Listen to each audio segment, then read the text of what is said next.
conversation, never on the blocks. Meet me by the bar. Bars open. Bars open. Bars open. Meet me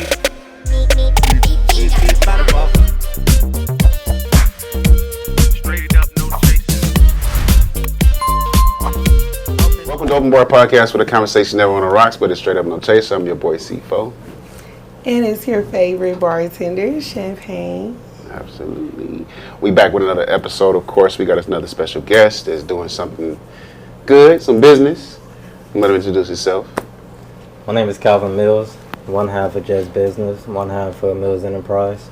I have a vending machine company, which is a Mills Enterprise, and then also too on the Just Bizness side, we do everything media. Everything media. Yeah, So when you say everything media, y'all do audio, video, what?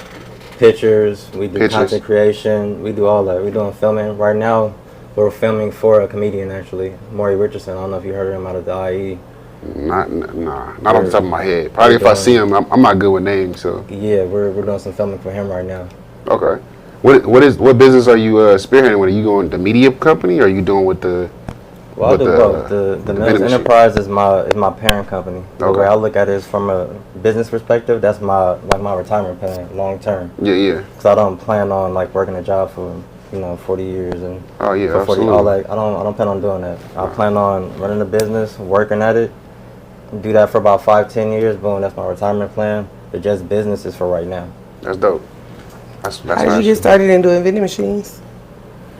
Honestly, I kind of fell into it. I always knew that I was gonna get into business because I was a business major in school. Always been interested in business. Boom. But when everybody was locked down during COVID, I was online looking at courses trying to see what I can learn. And I ended up running across a vending machine course of all things. And what really caught my eye was all the different products you can really put into a vending machine outside of just snacks. Right.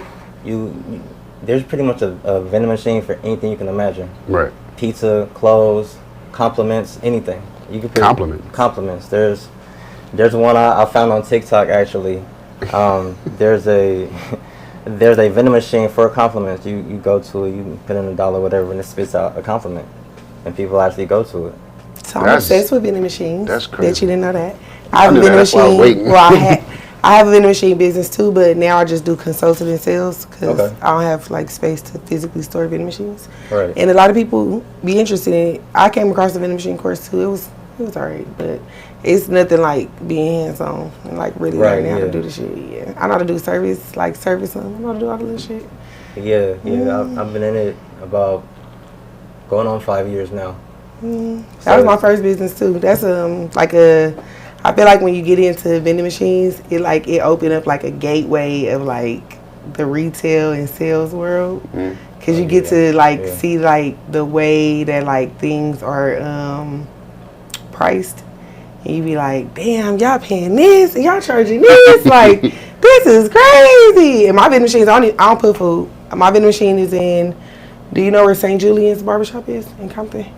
On Long Beach Boulevard and Compton Boulevard? No. No, it's in there. I know where But, that's at. yeah, I have a Perfect Timing boutique. Okay. And it's like custom wrap, LED lights. Like I spray painted all the whole inside white, so it's like real cute. But That's fire. I love vending machines. I want to go to Tokyo just so I could go on like a tour of like vending machines, because like that's where all the like fire ones at. They got all kind of Yeah. crazy. with them In shit. Vegas, if you go to Vegas to Cosmopolitan, they have these refurbished record boxes that are vending machines. They have like all kind of weird little stuff in them. Like you could get one that's like a broken piece of glass with like a wrapped around piece of newspaper on it with like that's it. Like what is this? Like it's just As stupid long as shit. people willing to buy it, you can put it in the vending machine. And then people And convenience it's like an too. artist. Like it's some Yeah. artist's artwork, but like his artwork will be like a glass with a message on it, That's wrapped crazy. in like That's smart. I be collecting them every time I like go to Vegas. I be like, oh, I gotta make sure I go to that one vending machine. That's crazy. I ain't even thought about it like that, because every time I think about vending machines, I be thinking about the location to put them at. So it's like so many people be trying to get them, but it's like you ain't got anywhere to put them. That's how I moved from being in like physical business of selling vending machines to consulting, because every time I would talk to people about them, they'd be like, oh, I want to start that business too. Like, oh my fucking God, how am I supposed to place the machine if all of y'all want to start the business? So I figured out, I worked around that. So, but I'm glad to see you still in business. Oh yeah, of course. That's fire. How many routes you got? Let me mind your business real quick. I'm in it for the long haul. I got about like 6 to 8 locations. Oh, that's fire. But mainly right now, because my plan is a long-term plan. So what I really want to do is a lot of those baby boomers that's trying to get out of business, that already got their routes, that got some of them larger accounts. So you want to buy routes? Yeah. That's what you do though. That's like literally the only way to get into vending at this point. Yeah. Is to like buy the routes, because they're so ancestored into people. Like it's a business that's already made for you. You just buy in. Yeah. How do you find that though? Like if you wanted to jump into buying the routes from the baby boomers, like what do you look for that? Like what do you? You can go on websites like, I think it's called Biz Buy Sell. Okay. Where people are actually selling their business. You'll find a few on there. They say that's kind of a gold mine itself, right? Yeah. Buying preset of businesses. Yeah. Because you got to think about it. If you have somebody that's already had their vending machine business like 20, 30 years, and they probably don't have kids, or they got some kids that don't want the business, you walking already into a business that's already making money. They already got these relationships. You just taking over, and you got the cash for it. I heard about that. Yeah, that's that extra leverage that you got with that. That's fire. I knew you was into vending machines. So as soon as he said, I was like, we about to have a conversation tonight. I'm gonna take over the interview. No, actually, I'm not, because I would just be in a rabbit hole all night about it. We'd never get to nothing else. It's a sneaky good business. It is, and it's a cash business. Like people don't even. And I don't want to spill too much tea, because I do consulting, so DM me if you got questions.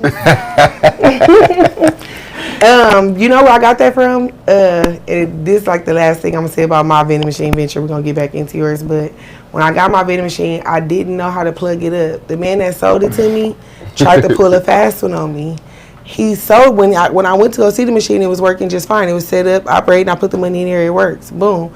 When I got home, I could not plug this vending machine up. It was driving me crazy. Nobody had ever seen this plug before. I'm taking pictures of it, and I'm like a very tech savvy person, so I really know how to search high and low for some shit. So I'm like, this don't exist. So finally, I went on Craigslist. I Googled vending machine like repairs, like some shit like that. Like some fucking body works with this shit. So when the man got there, the man looked at it and started laughing and said, "Who you bought this machine from?" I said, "From a." Part of my language, I ain't gonna say what I told him, but I said from maybe an Asian American, an Asian descendant person in Pasadena. And he said, LOL, and he told you to call him if you have any problems, right? And I was like, yeah. And he was like, yeah, that's because he set your ass up. The man bent the plug in a direction that like a plug shape don't exist. So like if you were looking at the plug, you would think that it was like straight line, flat line, like diagonal like this, and then like this one is not like a dot. This one is like a L. It's like bent. But it was like so fucking weird. It was driving me crazy. Anyway, long story short, before the man fixed it, he was like, my service rate is $75, and if you have any repairs, the $75 goes towards the repair. I said, oh, okay. So look at you nodding your head. So yeah. There's a lot of them out here. But but I ended up finding a good one, because he actually ended up becoming my mentor, and I used to go out with him with his routes for like an entire year. I would wake up at 7 a.m., go out on his routes. I really learned how to repair vending machines. I really built relationships, made accounts. Like I did it as like a whole fucking series back when I was a little bit younger. But anyway, I had went through all of that shit, and what I found out is like vending machines is a dope ass business. But the man collected my $75, and before he fixed the plug, I said, wait, one more thing. I wrote down probably like 48 questions. I said, oh, bitch, you working on $75, don't worry. I'm going to get my money worth. I started asking that motherfucker all kind of shit. Like, how do I make it show the dollars? How do I change the price? How do I do that? I was literally asking him a question and recording him answering it and doing it on the machine. He was cracking up laughing, because he was like, you really trying to get your money worth? You gonna keep asking me stuff? Hell yeah. You can't. First of all, vending machines don't even have a real actual course, because nobody is gonna give you all the gist because they want to sell you that tech support. They want to sell you that repair service. So nobody you buy a vending machine from is really gonna show you what the fuck is going on. So if you already here for $75. I'm about to run it up. So that's literally how I learned how to like start my business. Then I like started going out with him all the time because when I told him what I wanted to do, he was telling me that it was impossible and it was a waste of my time. And I was trying to get into a dead business, and he really is one of the third largest vending machine distributors. Like Mr. Scott Forrest. Can't think of his last name, but he used to be with Forrest Vending. Forrest Vending is like a very old vending machine company. I met the owner of them. I finessed him too. I went down there and act like I was going to buy. This was before I bought the vending machine. I went down there and act like I was going to buy a vending machine, and I had a gang of shit in my backpack that I wanted to see can it fit in the vending machine. And it was crazy shit, like a vacuum sealed hoodie. It was like I had some 4x6 Ziplocs, and I was determined to like put as many things that could fit in that, because that's the same size as a bag of chips. Yeah. So I'm like, whatever can fit in this Ziploc can fit in the vending machine. So when I went up there, I had like condoms in the Ziploc bag, toiletry little kits I had put together, all kind of shit. And the man was just looking at me like, is you gonna buy it? Work for you? That's smart though. And he took me in the office and he told me a long, crazy vending machine story about his route to vending and stuff too. So I really fell in love with vending. I love vending machines. That's so tight that you interviewing him. This is gonna be my favorite episode because everything you have to say is smart. You're a smart businessman. Thank you. I appreciate that. You're welcome. Vending machines, and production. Yeah, media, right? How'd you get into media? So with the media, as I got into the Mills Enterprise, I was getting in there 3 or 4 years. I was figuring, well, I need marketing for this business. Every business needs marketing. For the vending machine? Yeah, for the vending machine business. Got you. So actually, when I say I'm one half, me and my childhood friend actually are half and half business partners with Just Bizness, and we kind of came together with our ideas as far as putting together the media company. Now, how it became the full production that it is right now, trial and error. Yeah, absolutely. Because when going into maybe the second or third year, we're getting into these relationships with people. People want some of our services, which is great. But what I was doing at first was I was contracting out. And so you would take the conversation and you'll call somebody else to do it. Yeah, correct. Yeah. And I'll just the business would take a percentage off the top. That's how I was looking at it. Right.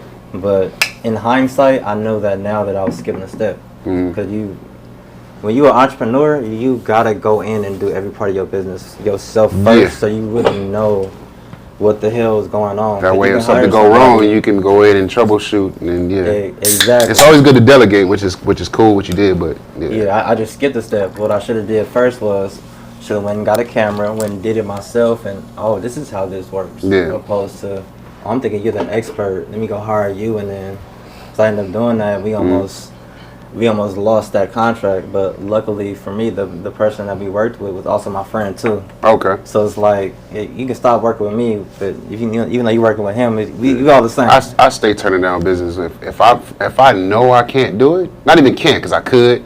If I know it's not going to come out to like being quality, I turn it down or I refer to somebody else. Yeah. Because one thing about me, like I'm good at pictures, but I'm not as good as everybody. Like look at it, I'll be like I don't like it. So I'd kind of like call somebody else, like I'd call Coffee or something like that. Like, hey man, I need some photos done. But even though I know how to do it, it's just you still have to know how to do it, but you got to know like the quality that you can spit out, especially when it comes to dealing with people. Be able to recognize other people's quality, right? Exactly. Yeah, I think when it comes to the trial and error in business, what you gotta do is you gotta do some free trials. Yeah, did that a long time. Even with the media, even with the media. I did like 15 videos for free.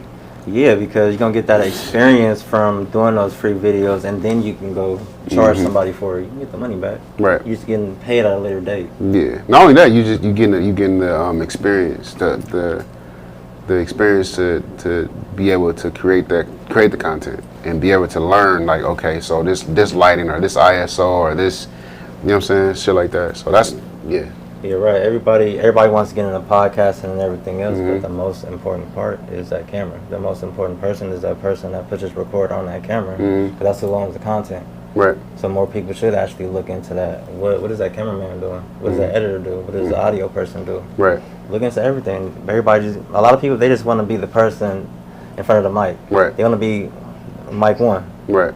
So people can hear all their opinions and everything. Look into the actual money that's into what you're trying to do. Man, that's You're in a what for-profit business. Look at the profits. Yeah, that's what I did. I learned the cameras, and then first I was doing it just recording the video on the cameras, taking the audio and linking it together. It's like a whole process now. I figured out how to do it better.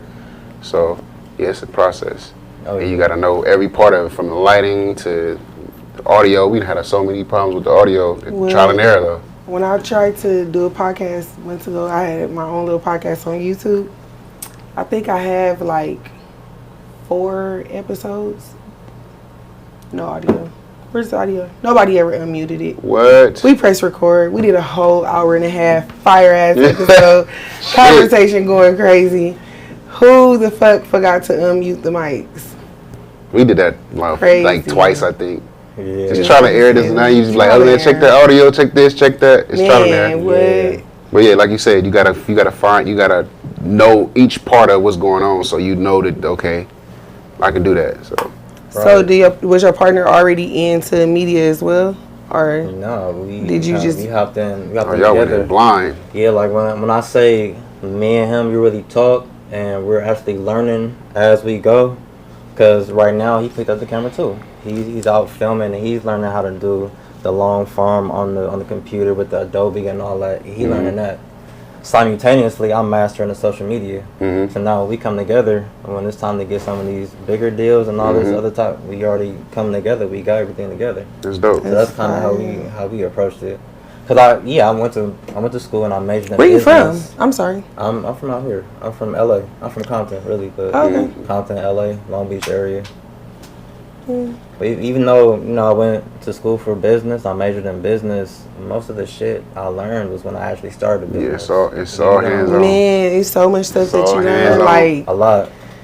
I ain't went to school now one day for business, but I understand economy. I understand like it's $1 for this, it's $5 for that. I understand your service, my service. I understand that for sure.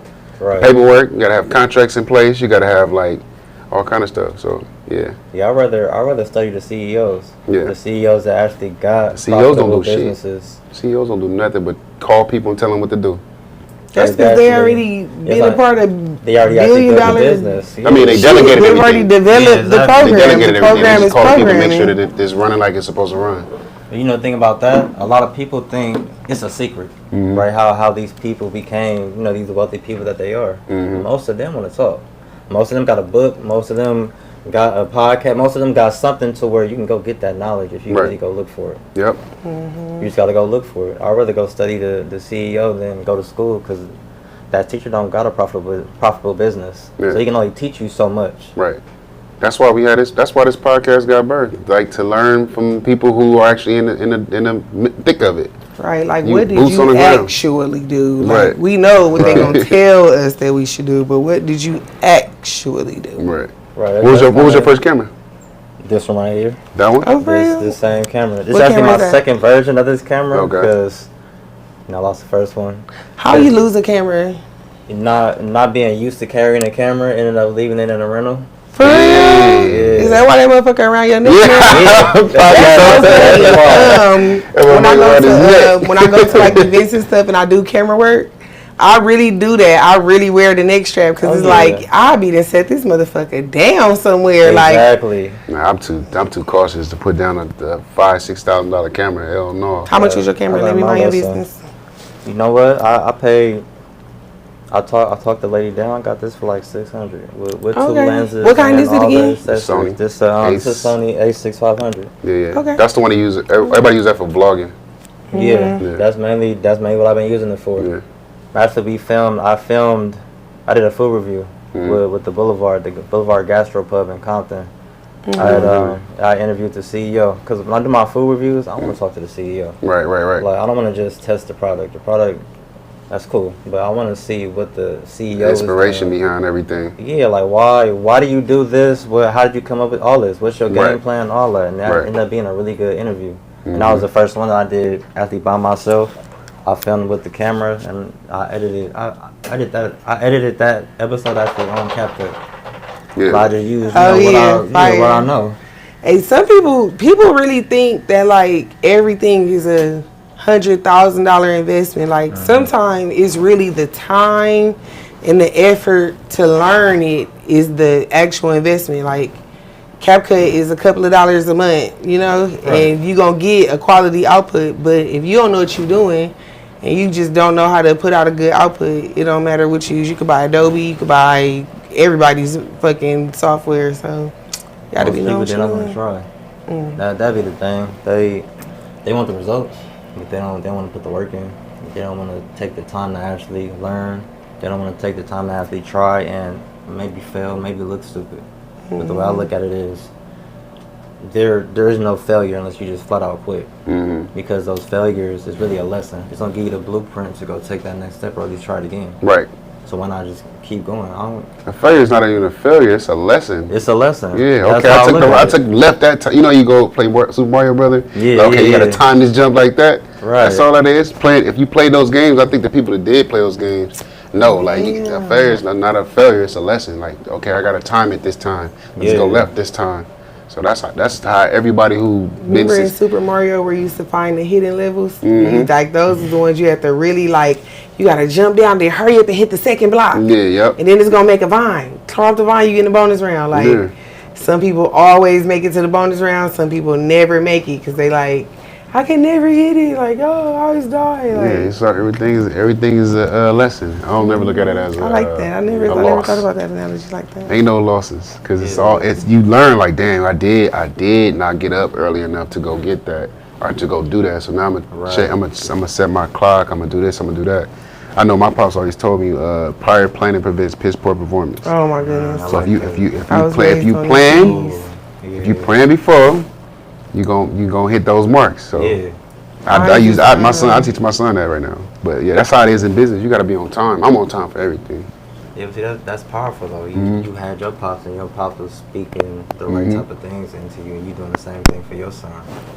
See, that was my issue with. I don't know if we get real deep into some of the I mean, go for topics. it. Y'all wanna take a shot? Take these celebratory shots. Yeah, Shout out to your vending machine business. What is it called again? Thank you, Mills Enterprise. Mills Enterprise. I probably follow you. Not cheers. above you. Cheers. Not above you. Not above you. Not above you. Not below you. I'm not below you. Right here with you. Right here with you. Yeah. Cheers. Cheers. And shout out to Grandy and Monty. We're back, bitches.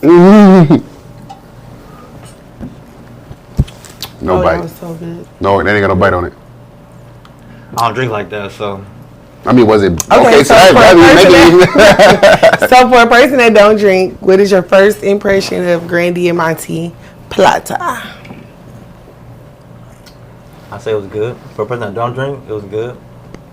It wasn't too harsh, because I would have been over here probably coughing or something. Yeah, face would have been bent up. Yeah, didn't even have to twist my face up or nothing. So I like it. Smooth. Yeah, if I were to start drinking, I would start with that. Sure. Yeah, clock it. We got the best shit on the market. Nice clock it. Warm, yep. Feeling going down. Yeah. It's good, man. It's good. So yeah, man. So for your, what you doing. I do media too. I got a production company, of course. Open Bar Podcast and Baseline LIE. So we could talk about that all day. Yeah. The vending machines is like a lot of people are actually. Every time I talk to somebody, they're trying to get into it. Like they trying to figure it out. For you being in it for 5 years, what are some of your struggles that you have with the vending machine companies?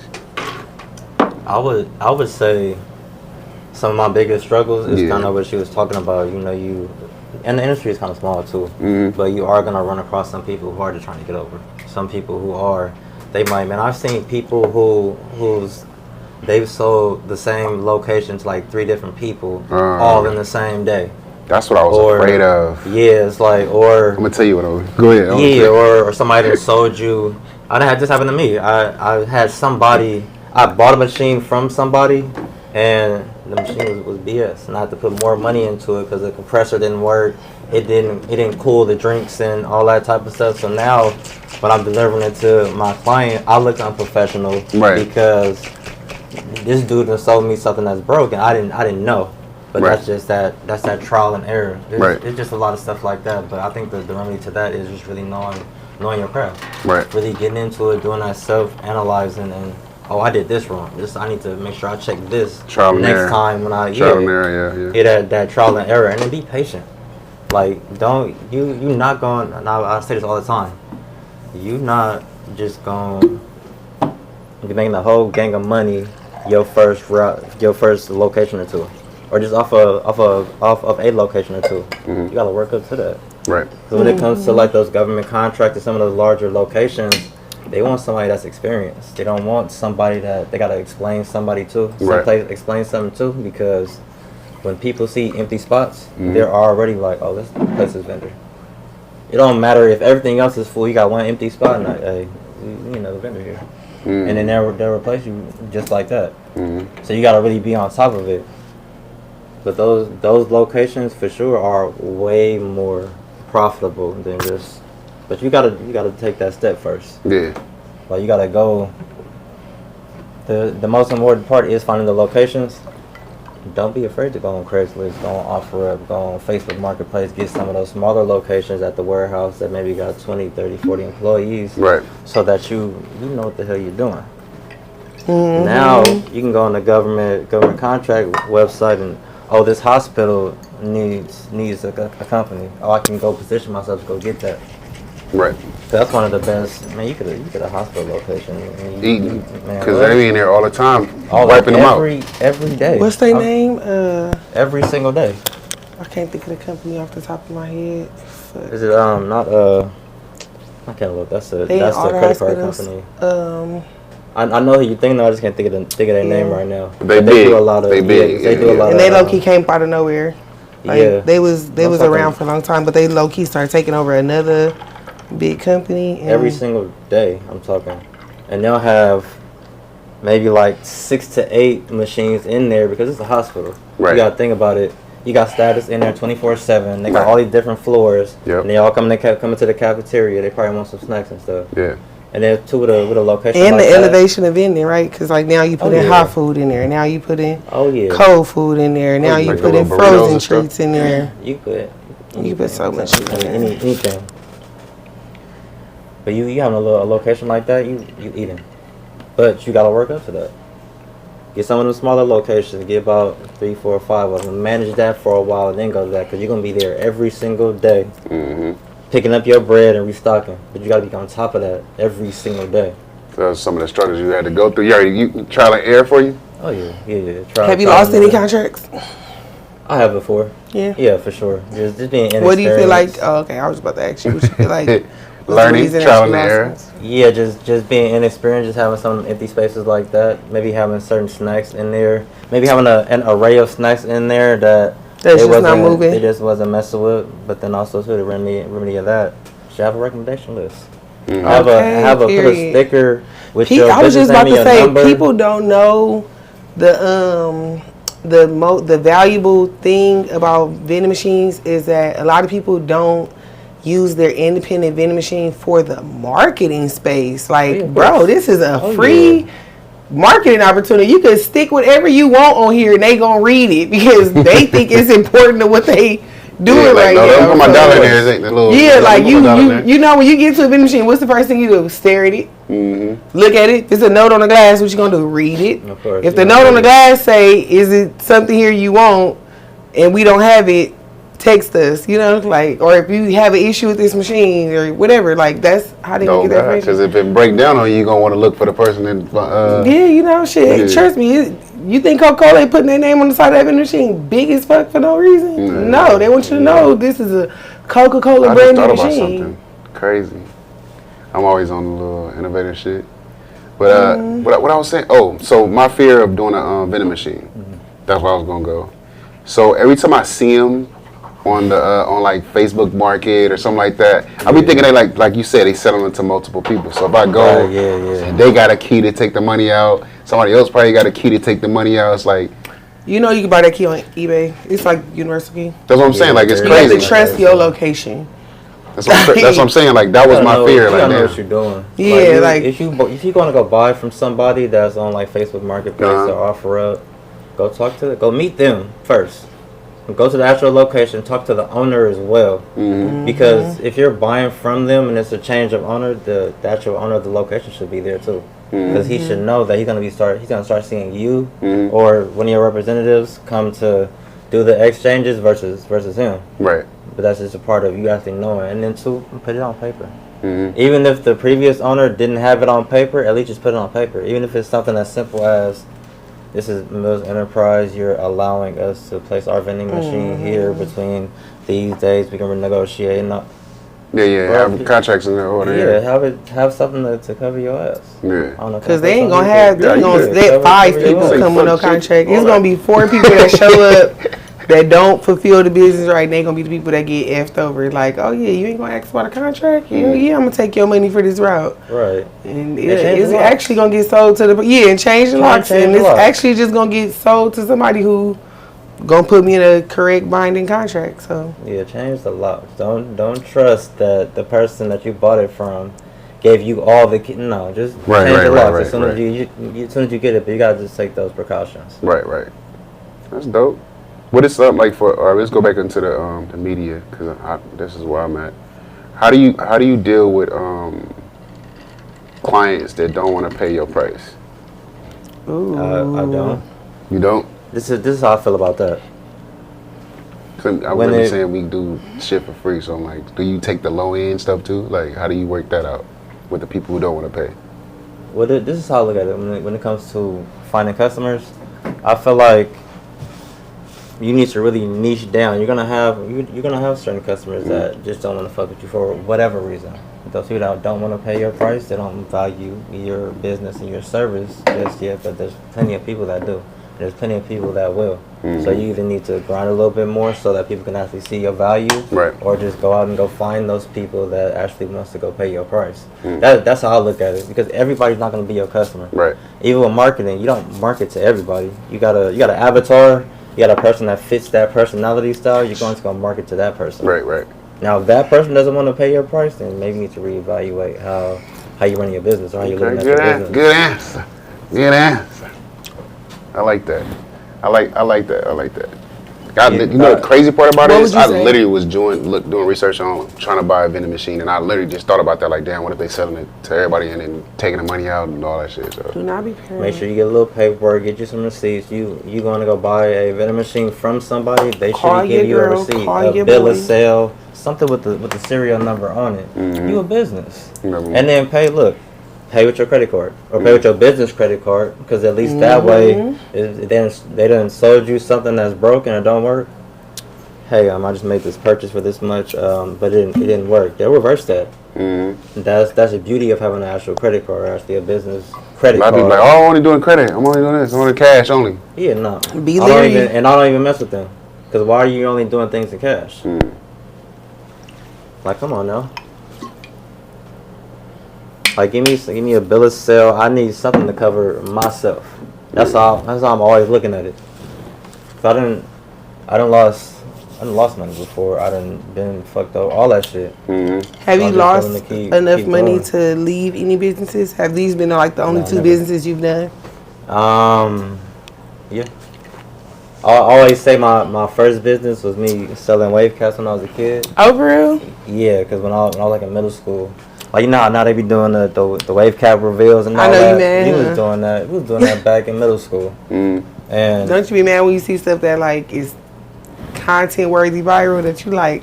Damn, we was doing that shit a long time ago. We was doing this shit. I like it. Cause everything come back around. So I'm like, I like it. But that was my first business, because people used to see the waves and think it was just something magical about the wave cap or something, and they'll be willing to buy it for more than I actually bought it for. And I know you wore that on top of that. They buying your used wave cap? Yeah. Oh, they like, this one already stretched out. This one already ready. My mom does hair, so I always stay with a fresh cut, you feel me, brush and all that. So I don't know if they thought that it was magic in the wave cap. I was just about to say. Yeah. I started off with that. When I finished school. I finished high school. I'm talking about your mom's. That's. Oh yeah, my mom been doing hair since I was a kid. Yeah, that's dope. She been working at FedEx the whole time, but always in the living room. Oh, so you came from a hustler, not just a beautician, a hustler. 2 jobs holding it down. I think that's why now when I come across certain people and they don't have that work ethic, it just don't sit right with my spirit. Like, I can't be around them type of people. That's like dope. it's okay to have your lazy moments. Yeah. Because everybody got to recharge. But if you're just a lazy person that doesn't want to grow as a person, you want to put that work in and really get the things that you want out of life, nah, we don't mix. Be careful learning and all that stuff, yep. Do you have kids? Let me mind your business. Yeah, I have a daughter. You know? Yeah, she turns 10 on the 21st. So Oh my goodness. Are you teaching her the vending machine business? Oh yeah, of course. You'll see her in a lot of my content too. That was a big part of why Give yourself a midway shout out so we know where to find you at. 'Cause I'm sure gonna look you up. Mills Enterprise. You can find us on all social media platforms. I was actually doing content before I started the Just Business. So I figured, shit, when I'm already doing the content for the Just Business, I can use for the Mills Enterprise, I can use the Just Business to market a lot of that content. Right. And then it brings people to the vending machine business. What is your, for being in a vending machine business, what is your best location? You're going to give out a little bit of tea, I guess. The best location is... Probably not the location, probably what kind of location? Warehouse. Warehouses?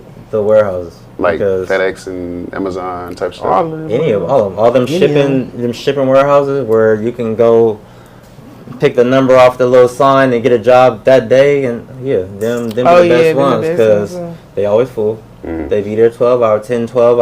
During the holidays, during peak season, they in there longer than that because they're trying to get that Christmas money. Right. And also too, but their employers would rather them get their snacks on site than leave versus going to go leave somewhere. And then too, you gotta think about it. A lot of them warehouses, they ain't really surrounded by shit. Right. So you more than likely gotta get something from the vending machine. Them be the best ones to me. Them always been the best ones to me. Fire. I fuck with that. Those are really good. The laundromats are cool too.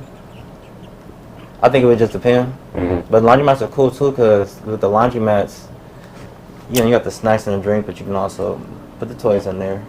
You can do all the laundry supplies. I was just about to with say, my daughter, we do content as well, but also if I'm getting a location where I can put like a little gumball machine or a little candy, that's hers. She's a part of the business. And I always preach about. They really be doing the gumball machines too? Yeah. Bruh, you're in there with all the quarters. You got small kids. Yeah, but I just not the gumball machine. I just look at the gumball machine as something that's like it's cringy as hell to me. I don't know why. No, but he's saying like they have the gumball machine. They have the capsule toys. Yeah, I fuck with that. With the sticky head. You ain't never bought a sticky head? Yeah, no, for sure. I'm thinking gumball. Oh, you think M&M? But they had that too. Loose candy, like that. loose candy, right? Like loose M&Ms, loose Skittles. Remember that? Do they still have those candies? Are like all of them is shaped like a fruit. It's like a little banana one. It's like I know what you're talking about. The little runts. Yeah. I haven't had those in so long. Yeah. Don't be hating on vending machines. I ain't saying the vending machine is cool. I fuck with it. I mean, shit. What's this right here? What we drinking? Today we took a margarita and we jazzed them on nuts. This was using my favorite Plata Grande in my tea. We shook a lychee syrup with my signature sweet and sour, some lime, and then dazzled the bottom with grenadine. Okay. Yeah. So it's like fun. It's welcoming summer. Summer coming. It's sweet drink season. I'm glad it's here. Yeah, but somebody that don't drink, that'll sneak up on you. Now you see why I asked you how you drink. It tastes good. I got a suggestion for the vending machine business though. Yeah, what is it? Shoot it. Let's hear it. Because we in the AI era. You know what I'm saying? Just like y'all was talking about the suggestions. Yeah. So just like the text message and stuff like that, you can get a AI assistant to transfer that. Like, okay, boom, and they already have it ordered. I like that type shit. That AI, all that AI stuff is a cheat code. What? I wanted my vending machines. This sounds like so extra. Big cheat code. But I wanted my vending machine to have like a screen that you could like I wanted it to have like the digital closet effect. Like instead of you being able to visually see the products in the machine, I wanted them to be like stand back and then they like put your face on like the little mannequin body. And then it like scans the shirt on you. Oh, that's dope. Because all my vending machines, none of my vending machines was full, Like them little games that little exactly, like a play on the Barbie closet game. Yeah. Because all my vending machines was like shirts, hats, wave caps, eyelashes, shit like that. So do that. That's so fire. And with AI right now, you can do all kind of stuff. People are cloning but I themselves. the idea that I want to execute within me personally, until I can execute this particular like idea I have, I'm not gonna spend no more money. I got an AI podcast called Power Moves Only. It's physically my voice, but it's literally all AI. See, I'm a dork at heart, so I be studying a whole lot of stuff. I've been studying a lot about that. I've been on that heavy. Trying to crack the code on social media. I come across a couple of things about that. A lot. It's people out here like right now. They got a channel that's full AI. Yep. They don't show themselves on the camera, none of that stuff. Nothing. So making money, making a gang of money, getting a gang of views and all that. You know what? I meant to talk to you too because the thing. Okay, so I used to get a little bag off of Instagram. Now I cannot stay out of violations, right? So they refuse to give me $1. That's because I'm always cussing, and you know what? Fuck y'all. I'm gonna cuss. I'm the same way on Facebook. I'm not worried about it. I'm really not even worried about y'all bag. I'm really more concerned about that TikTok bag I'm missing out on. Yeah. I need to figure out like 3 different things with TikTok. One, TikTok is always begging me to become an Amazon influencer. No, like an Amazon like affiliate influencer. Yeah, and I don't know if those advertisements are real or fake. I don't know, so I don't click on them. I mean, it depends. But then somebody told me that like when you get invited to like the Amazon, the portal to make money in TikTok, it also looks like a fake advertisement. Like it almost looks fake too. So just recently they've been begging me to start a TikTok shop. Like every time I open TikTok, like my little messages, I got a TikTok shop. They're like begging me to start a TikTok shop, and it's like I need to start it, but like what am I gonna sell? Do I really want to sell something? I don't want to go live on it. Like look at this fucking shirt. Like I don't want to do that. Like but I do want an AI to do it. You could. So you feel me? I do want an AI to do it. So you're probably like the right 2 sets of people for me to like organize that with because my little bit of traffic I get, they be trying to throw me the dollar, but I just literally don't know how to catch it. It's kind of crazy. You can literally double yourself, and you can use AI to model clothes, model any product. ChatGPT can do it to where you can have a product like this Grand Diamante glass.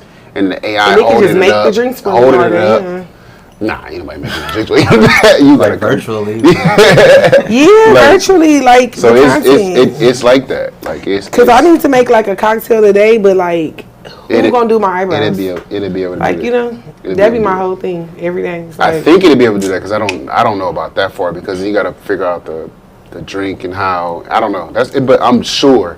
I'm pretty sure. I'm sure if the AI can copy my fucking face and features and act like me, I'm sure it can think of some shit to put up in the cup. Yeah, they got It's crazy right now with AI. And it looks so real now. Yeah, like, hella.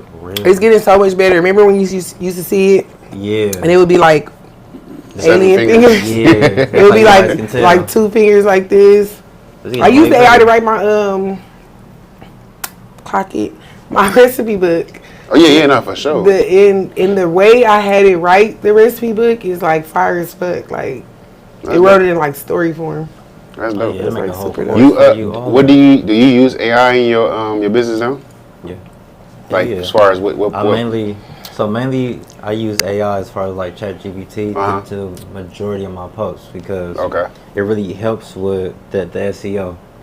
Because the owner of Instagram, the dude that's running Instagram, and he does a lot of interviews on what's working and what's not working. Right. And they'll tell you like the hashtags really don't matter as far as like getting reach. Right. But it does matter when somebody's looking for your business. Searching, yeah. Yeah, when they're searching you up, you want to be one of the first ones to come up. That's basically how Google works. So I stopped using it. I'm about to start back using it. Good, thank you. Yeah. I stopped using it. I use niche hashtags, right? Like I use like signature things. I say like I always put hashtag drinks on deck, but drinks with an A. Cause like if you know me and you looking for my business, you'll be like, damn, I don't know. It's like it's wet bar, it's weed drink on the deck. Like if you type in a variation of stuff like that, it's gonna pop up. Somehow I'm gonna pop up. Yeah. And then you can do it to where too. You don't have to put them all like in your description. You can put them literally on the content, but just shrink it down. If it's on social media, you can shrink it all the way down to where you can't even see it. Does it work like that for Instagram? Oh yeah, you can shrink it all the way down. I thought it didn't work like that for TikTok. You can do it on TikTok. Well, too. you gotta think about it.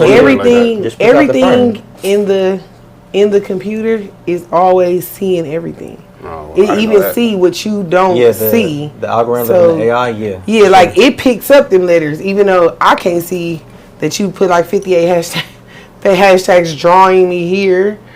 But the computer see it, and the computer sees, it be minding your business. Right, because what it be getting worse and worse. Yeah. So now, because now the way social media works, the followers don't really matter. Right. The followers do not matter. It's at engagement. All. It's all about the engagement because when you post something, it's gonna go find the people that's actually interested in your kind of content. Right. The Did you see that? People are gonna stop and look at your content and actually interact with it. They did a new update, so it's like you don't see your likes somewhere, you see your views. Yeah. And so I love that feature because I'm one of the people that my page. Do y'all see y'all like professional dashboard thing when y'all go on y'all thing? Yeah, I do. Mine always telling me like 33,000 views this month, 48,000 views this month. It's like, who the fuck is looking at this page? It don't bother me because, but it just doesn't reflect. Yeah. It's like, okay, I get 100 likes on a picture, but it's like there are 4,000 people that keep looking at this page every single day, and it's like that is not reflected in the way I needed to reflect for me to build my brand the way I want to. Yeah, but now it is because now they're looking at like you get a lot of eyes on your page, right? Yeah, to me that's a good thing. Yeah, because the psychology behind it is if you got people that are non-followers that are seeing your content and then they're seeing your business name, they're seeing your brand colors, they're seeing what you do, you're essentially just beating in their head, well, I'm this person and I do this. So now subconsciously when they're even thinking about something, needing a product that's similar to what you sell, they're already thinking about you. Right. And subconsciously they feel familiar with you. There's so many people that I've never met in my entire life. I interact with them on social media and they feel like they know me. I got a question. I got a question. How did you find out about Open Bar Podcast? Oh, fire. Searching social media. You guys actually came up. What's funny is you guys came up on my business page or saw you guys popped up because I know Michi. Michi came through. Oh, Michi Blue, yeah. I seen her clip. I'm like, oh yeah, I know her. I watched the clip and then I found y'all page and I watched a few more of y'all clips. I'm like, oh yeah, this is you gotta go check it out. Yeah. I only asked that question because a lot of people I be trying to figure out like what makes people want to come on the show. Because I have a lot of people that randomly hit me like, hey man, I'm trying to come on. I'm trying to do this. I'm trying to talk about shit. I'm like, okay, so how did you find it? Like, what made you interested in it? Like, what made you? Ain't that like kind of crazy? It's like kind of like invasive to ask. I mean, conversation. It's like, how'd you find me? Like, well, damn, did you want me to find this? Because we don't. I don't interview nobody before they come on the show. When they come on, then I start talking to them. Then, like I literally try to keep it as raw as possible. She don't know. She just like, okay, this. Yeah, I used to always ask, but now I don't want to. What do you do? Like, let's just go. You know what I'm saying? It's a raw conversation, so this is not scripted. So like, me asking you that is like really like genuine. Like, damn, how did you find the page? It's like, okay, you found it through this. That means that we're doing what we're supposed to do to get where we need to go.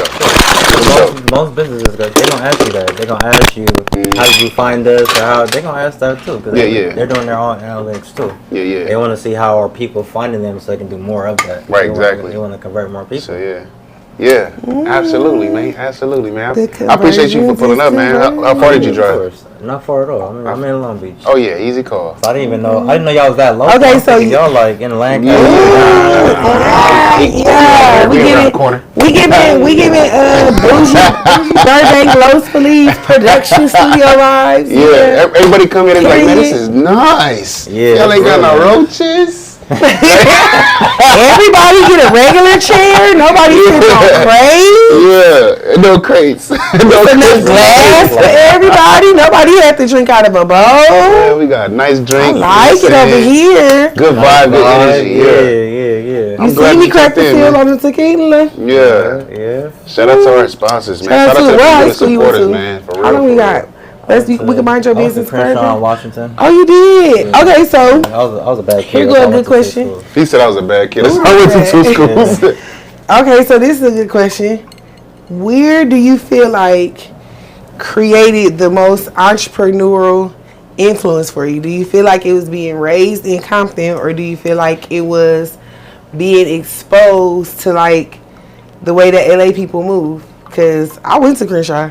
Going to Crenshaw low key turned me into a booster. I said I got to get to the motherfucking bag. Bitches is fly. She got that thumb. She was stealing.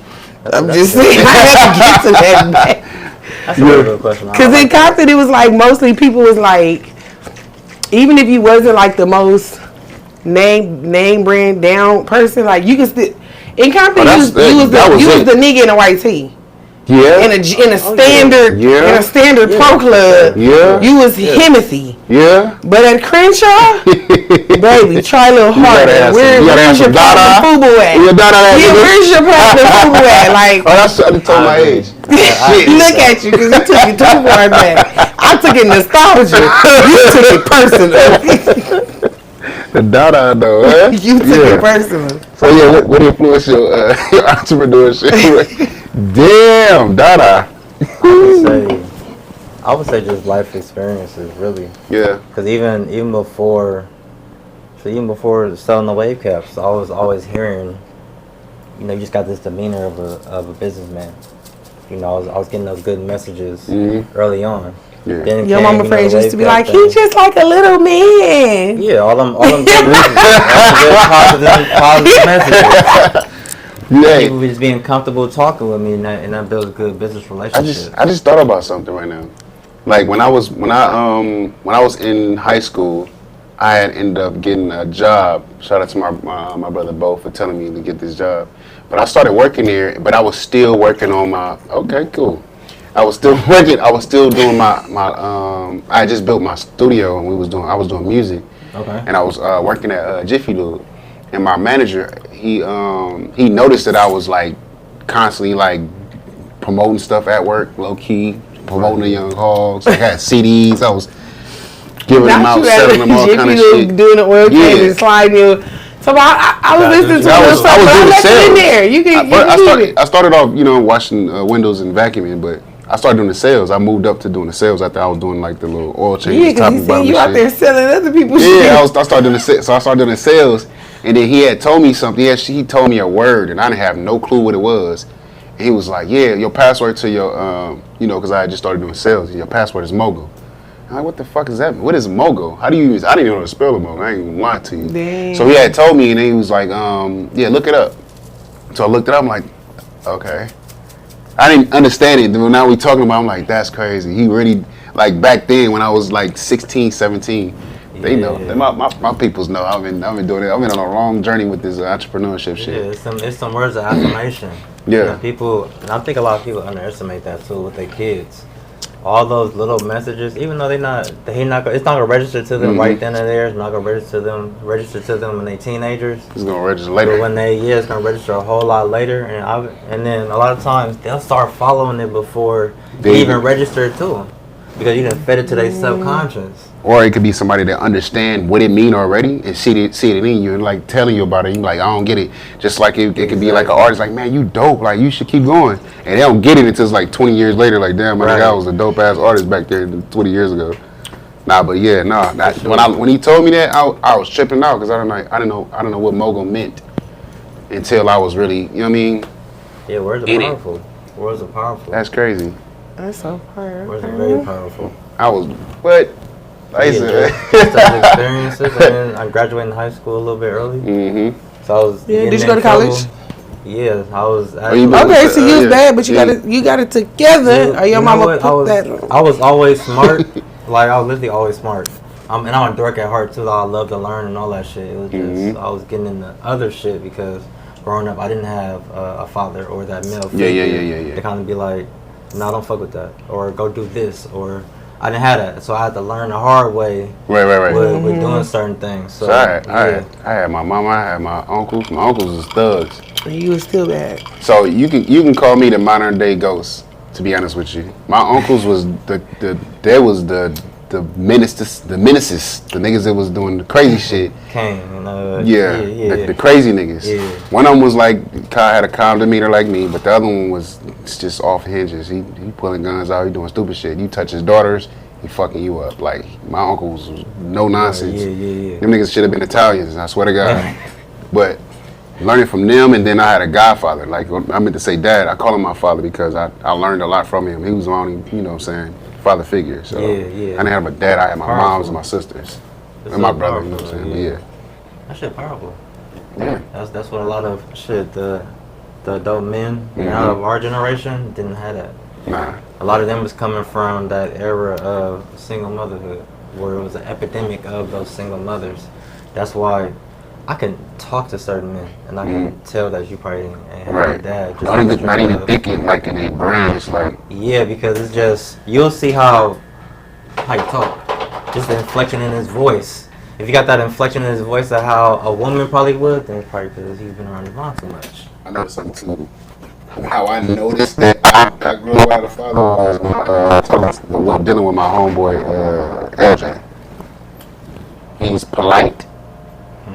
He's studious. Like he's gonna, hey bro, he gonna be nice. Me personally, because I didn't grow up with this. I have to teach myself. So some stuff that I've learned when I'm around, like him, like your friends teach you that stuff too. Yeah. So when I'm around him, when he do certain stuff, and I like butt into a conversation with somebody talking and stuff like that, like sometimes I wasn't taught that, so I had to learn it.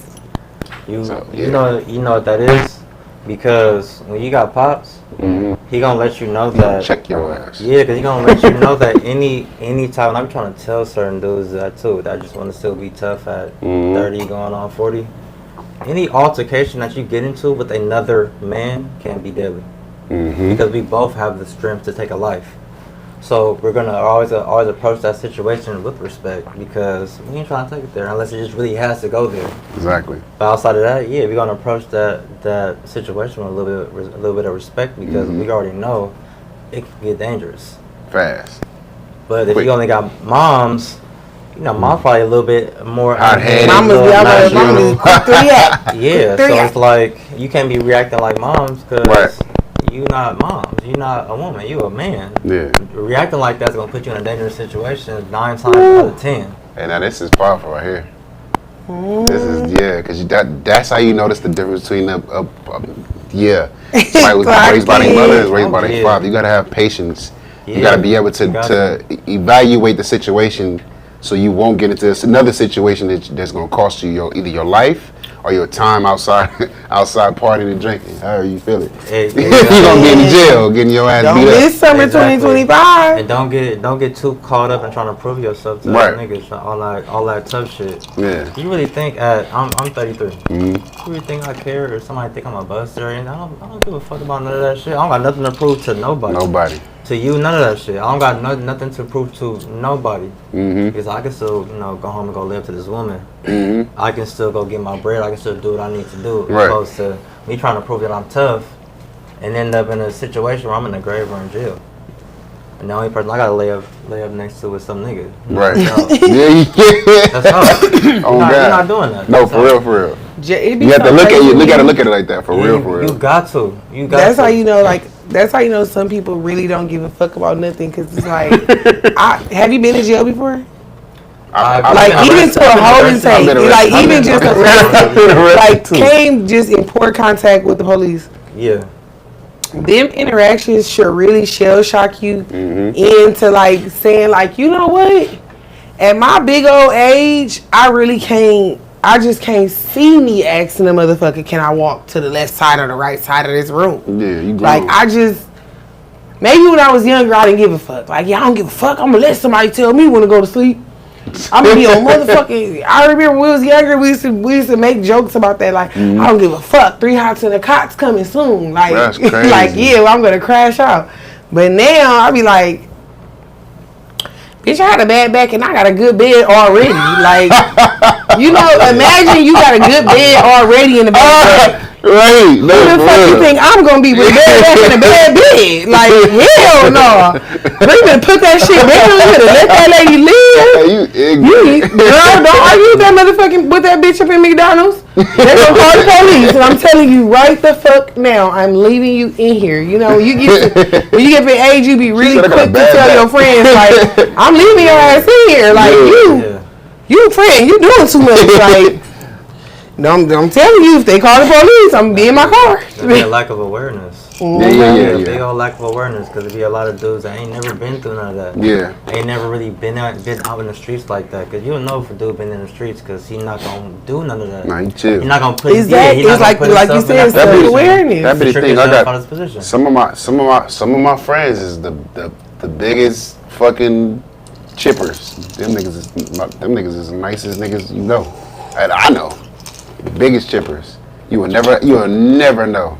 Yeah, so, you don't want to put because they so militant and they know they already been through the shit. They already done did all the stuff. So they so calm about it. Like, I can easily get rid of you. Like, that's sick. Right. Yeah. Literally. Right. Like, for real. But like, you gotta be like that as a man, though. You gotta hold your composure. You gotta be strong enough to take a life if you need to, but then also be composed enough to be kind and not put yourself in any certain situation. Be militant, play a little chess, do what you need to do.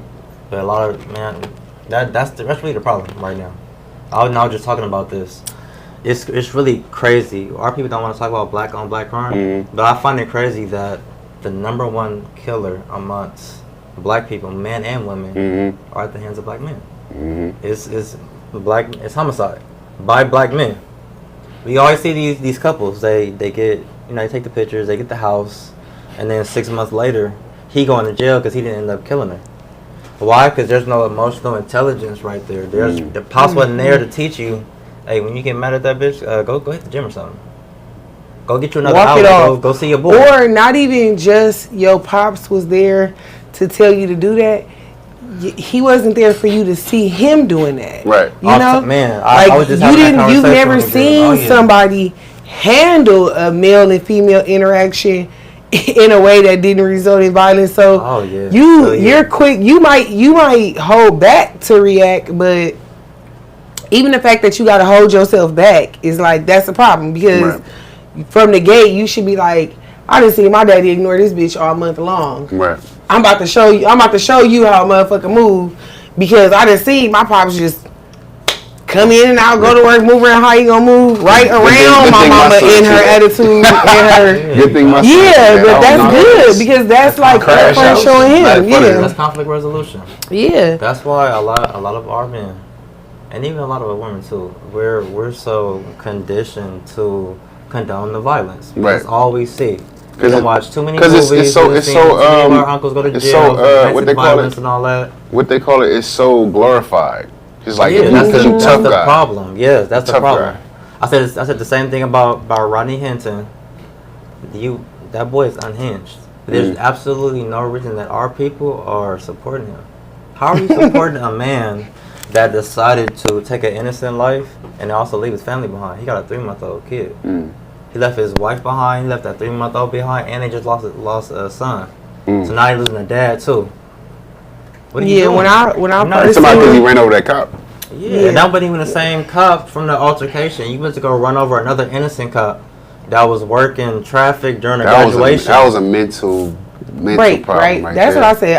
I feel like the spotlight is on this, but it's so skewed. Think about it. The spotlight is on it, but y'all should really be trying to figure out the mental fucking warfare this man had been going through to get to here. And I'm not saying look at the mental warfare and then say, I can understand how he did that, because if it was my kid, I would have did like that too. It would have drove me so crazy. I would have did it too. It's like, no. Y'all are considering, y'all are looking at, in the 3-step process, y'all are looking at the 3rd step. Y'all are having a conversation about the man that jumped over the ledge. Well, y'all should be trying to figure out, like where do this go? Like, how did this start? Like, cause come to find out, that man probably had a daddy that was a veteran that had another issue with a car. You know, like this might stem from a long. Back to everything that we talking about right now. Yeah, it might stem from a long time of like an emotional imbalance, and it's like that motherfucker needed help more than anything. And even now with him being in jail, it's like I pray that like people take it serious enough to like create a stable mental space for him, and not just like, oh, what you know. I think that his family that he built was his mental stability, and at that moment, you got to think though. Like I was about to start. If I'm sitting in my car, a car that I pay a car note on, first of all, because you already going to work and busting your ass for something that you're actually driving, your luxury. Right. I'm sitting in the car, something happened. I'm in the car where I pay bills. I got like you said, a wife, a new kid. Whatever the case may be. In my brain, like, and to put myself in his position, it's like it had to be something. It was definitely something more that strawed him away from what he built. Right. Because I'm not taking no chances on something. Exactly. Something like that and I built so much. Right. This is my thing with him. Because I absolutely understand the whole mental break. You go through trauma. Yeah. I know what it's like to lose a kid. Yeah. I completely understand that shit. However, that don't give me the right to go take an innocent life. Right. If us as black people are going to praise this man, then he needs to be an example. Now, when things like that happen, I want somebody that's an example that's going to handle that situation with a little bit more grace. Somebody that's going to handle that with a little bit more emotional intelligence. Somebody that's going to decide, let me be here for my 3-month-old. Let me be here for my wife. Let me be the strong man that I need to be for my family, opposed to this unhinged person that decided to go get revenge against a person that was innocent, that had absolutely nothing to do with my son getting unalived. Okay. I thought it was the guy that did it. No, yeah, that's what everybody originally I thought that too until I done did a little more research. Like I said, I'm a dork. I do a lot of research. I'll read the police report. I like to read. It wasn't even the same cop. Okay, that makes sense. To me, that seems. Yeah, when I found that part out, it seems too unhinged. And also, so you cannot have that in society. You can't have people killing cops. How are these people going to protect the community? That's what. Also, I ain't about to get it. We ain't about to get it. We ain't about to get it. I like to get it. I like to get deep, and I'm not a pro-black type of person. I'm equality. Yeah. These people, the police, are a part of us. They're a team. They are here to help keep society and the community going. And I think it's all under a controlled whatever they have going on, and I don't want to get too deep into that. Not saying that it's not important. I feel like that a lot of people are going to do what they want to do and how they want to do it. Of course. My plan is especially in positions of power. Yeah. And in positions of their own emotional warfare, right? Right. And in positions of just not being self-aware in the environment they in. You know, that's a lot of times when you look at where this conversation is going into. Like when you look at when those type of things happen, the cop that did it usually have like an imbalance somewhere. Like, oh, he was new, he was a rookie, he was nervous, or oh, he was old, he was angry, he then hated these people. Or like it's like a whole other list of emotional imbalances. You feel like the shooting wasn't justified? Honestly, I do not want to get into it because I don't know too much about it, and I don't want to start speaking on something that I didn't look into. Got you. I'm the same. Like I get it. From what you're saying, okay, that wasn't a cop that did it, and it was a situation that wasn't justified. I don't know nothing else about it from there. Like I know that it happened, but you know what I'm saying. Well, you're not familiar. I don't want to get too deep into it. I feel the situation, but I feel like from a media standpoint, for us being responsible for it, I don't want to start talking about something that I don't. Shout out to responsible media. Yeah, you can't. I do believe in that. I'm literally doing this right here to put light on people who are doing dope ass stuff that's making a change and doing the stuff that we just talked about. Oh yeah, of course. The conversation about black men without their dads and their moms, stuff like that. Like this is what stems from some of the stuff that we don't get. Sometimes we teach ourselves. Which is fortunate for people who have mental stability. Right. Yeah. You feel me? Like, but I'm not. I personally, I only run by certain things that I feel like is right, and I haven't missed yet. Yeah. You feel me? I haven't missed yet. Yeah. A lot of people will be arguing with me about some stuff that they thought was cool, or I don't subscribe to that, so I can't really understand. I don't understand where you're coming from, so I'm not gonna. Compass. That's what it is. As a society, we don't have that moral compass anymore. And I like to have these deep ass conversations. I have a lot of these conversations because I don't like the small talk. Right. Me neither. This is my version of small talk. Is that crazy? This is my version of small talk. You know, every conversation I have is 3 hours long. Yeah. Like that's. We have to getting deep. We have to getting down into something because we should not be praising no nonsense like that. Absolutely not. Like that's why we should always shed light. That's why we should all shed light on people that are doing the work. Oh yeah. You feel me? Following the steps. Emotionally, generationally. Yes. You feel me? That's what that's literally what I try to focus on. I don't care about the shit that don't matter. Like I want some shit. I want some meat. I want some potatoes. I want some. You know what I'm saying? Mm-hmm. The shit that makes sense for people. Yeah. So when people look at because this is content, right? Oh, yeah. When people look at this platform, they want to get something out of it instead of having another trigger or emotional trigger to be like, oh, we talking about this again. You get what I'm saying? Like, we're talking about this. No, we're talking about girls versus boys again. I don't want to talk about that. It's like a when you start getting into the content world of TikTok, there are so many viral niches that you can get into, right? There, just for example, I'm gonna throw like a few people out there. You can get into the family niche category, which is where you'll find like the people who like are recording with their kids all the time. Yep. And all their kids are a part of the cast. Good ass niche. It really for TikTok and YouTube. Yeah, for TikTok and YouTube. It's good when it's real. And then even when it's fake, because I didn't watch the documentaries on Netflix about how fucking crazy these people become while it's getting real. Like they have a documentary about the white lady. You know about the white lady who ended up like starving her kids and. Oh wow! Really was like tweaking. There's been a whole wave of a lot of TikToks. Of coming to find out that like the influencer moms are batshit fucking crazy. They're forcing their family to do this shit. Yeah. The kids don't even want to do this shit. They are fucking. It's a hype. It's a drug. It's like that. What's the drug? The moms is hyped dopamine. I don't even know the dopamine. Yeah, it's the dopamine. Yeah, like it's like an endorphin drug. So it's like the mom is like hyped up on like the fucking YouTube fame. And the kids been doing this shit since they was 3 and they 16 now, and they like robots. We are tired of you. We are tired of this camera. Robots. The husband is like, bitch, you only time you want to cook is when it's for TikTok. Like, bitch, you know, if it's not a filming day, we gotta eat McDonald's, or you tell us we have to starve all day because we have to eat this fucking viral meal that you about to force us to eat, like, you know, and then you have like you put that season on.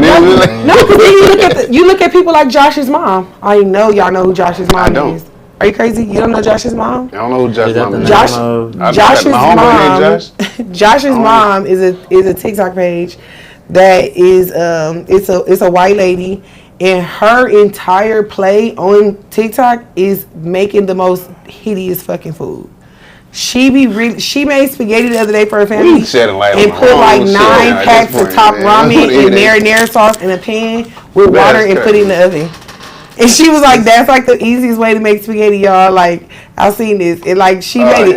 But come to find out, but listen to this. Come to find out, over on Facebook, this lady is an award-winning fucking chef.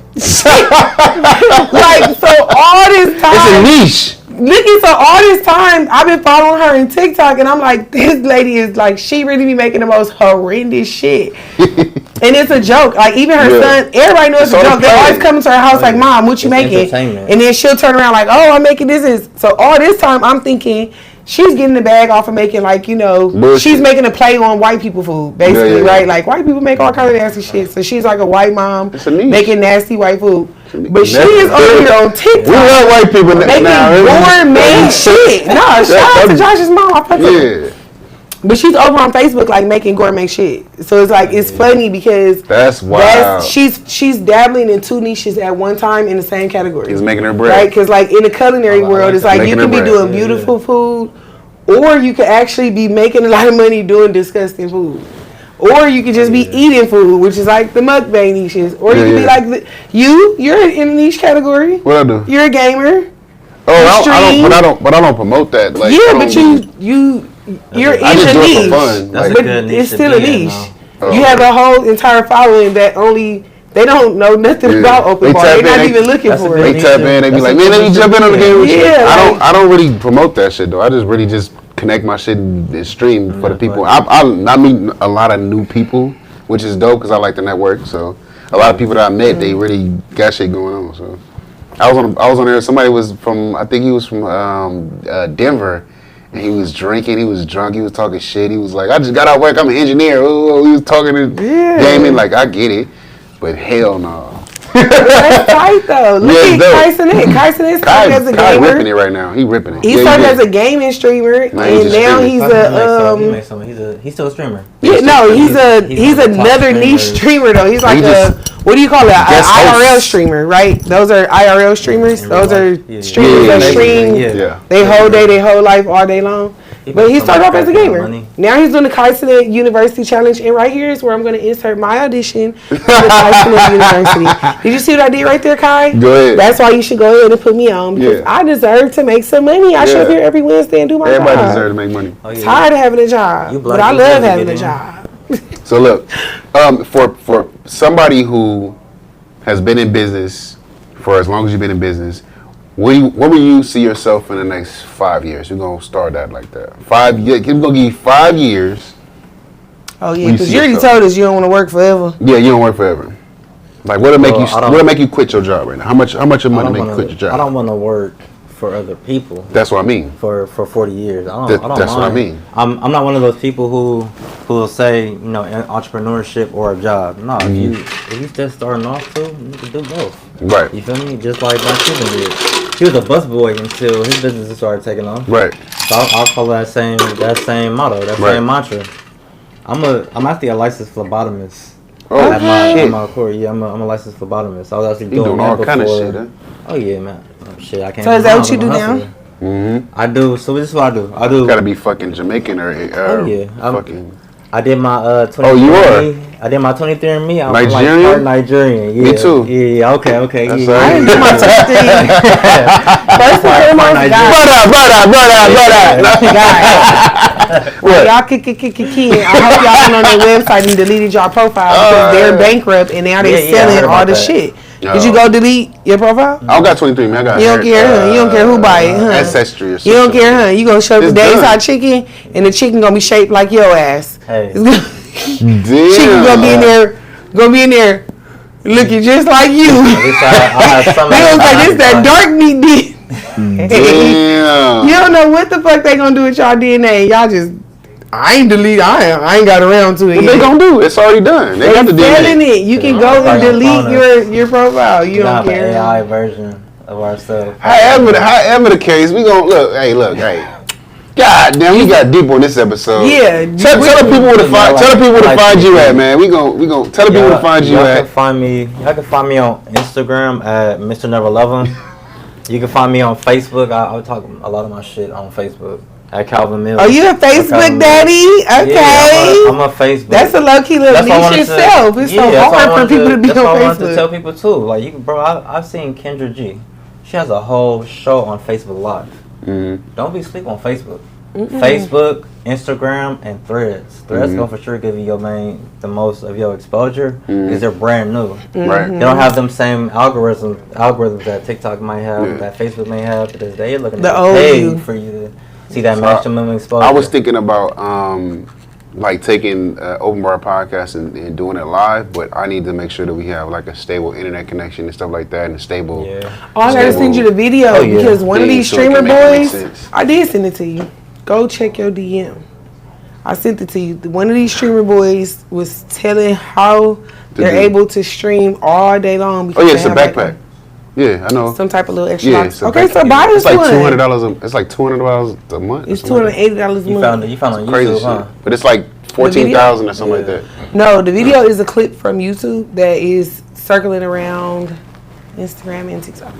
Yeah, people But need not be afraid to go to YouTube University. No, That's why I went. and I, that's why I originally went. I got my original. I'm getting my master's in YouTube University. That's why I learned so much. I started my business. Yeah, I started, you know what I'm saying? We didn't YouTube University. If you go on YouTube right now and look up any vending machine tutorial, I swear to God, I'm in the comments.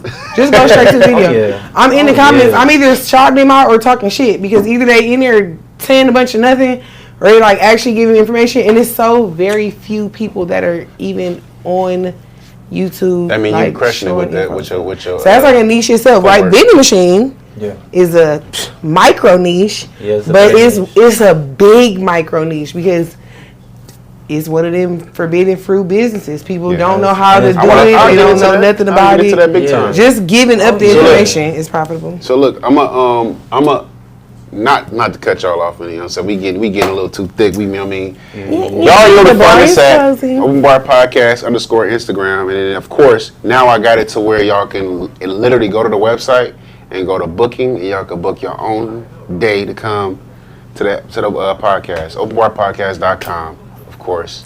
Check us out, and then of course you can find Champagne. Getting it cracking everywhere, you know what I'm saying? Show them where to find you at, Champagne. I had to pause. It's like, we get on her shit. Where you going? What you about to do? About to do some big shit. It's actually prom season right now, so I'm focusing on proms. But I do have a couple of things coming out. I do want to give myself a shout out too, though. Make sure you go to VisionaryTV.com. Visionary with a Z, no E at the end. Season 1 of Hub City Bosses is out, and I'm on that season. So make sure you check it out. That is another black woman producing, directing, and creating her own network. She's decided to not look for like a big network to sell her show to. She's gonna create her own network. She's already shot a movie. The movie is on her website. That's fire. Yeah, the movie is called. I'm in the movie Blinded by Love. I'm in the movie. The movie is on Amazon and on Tubi and stuff. She's casting right now for her second season. Depends on when you guys see this. You may or may not miss out on that. But look for me, find me, bring me up, pull me up, and go on my website. You can book yourself a little wet bar. It's right there. It's available. It's open. A lot of people don't know. I bartend in real life. That part. Parties, birthdays, baby showers. This is the side job. This my Wednesday gig. Nah, but appreciate you for pulling up. You know what I'm saying? Anytime. Good energy, man. Good conversation right Thank here. you. I know we might gotta bring you back for a sidebar. You gotta bring you back for a sidebar episode. Absolutely. Maybe we should start doing them on like live, like on. We gotta pick a day and do it cracking. I got the computer to do it. Just gotta get the internet cracking. I'm local. I just let me know. For sure though, man. Yeah. Thank you. Feeling like that. Conversation never on the block. Meet me by the bar. Bars open.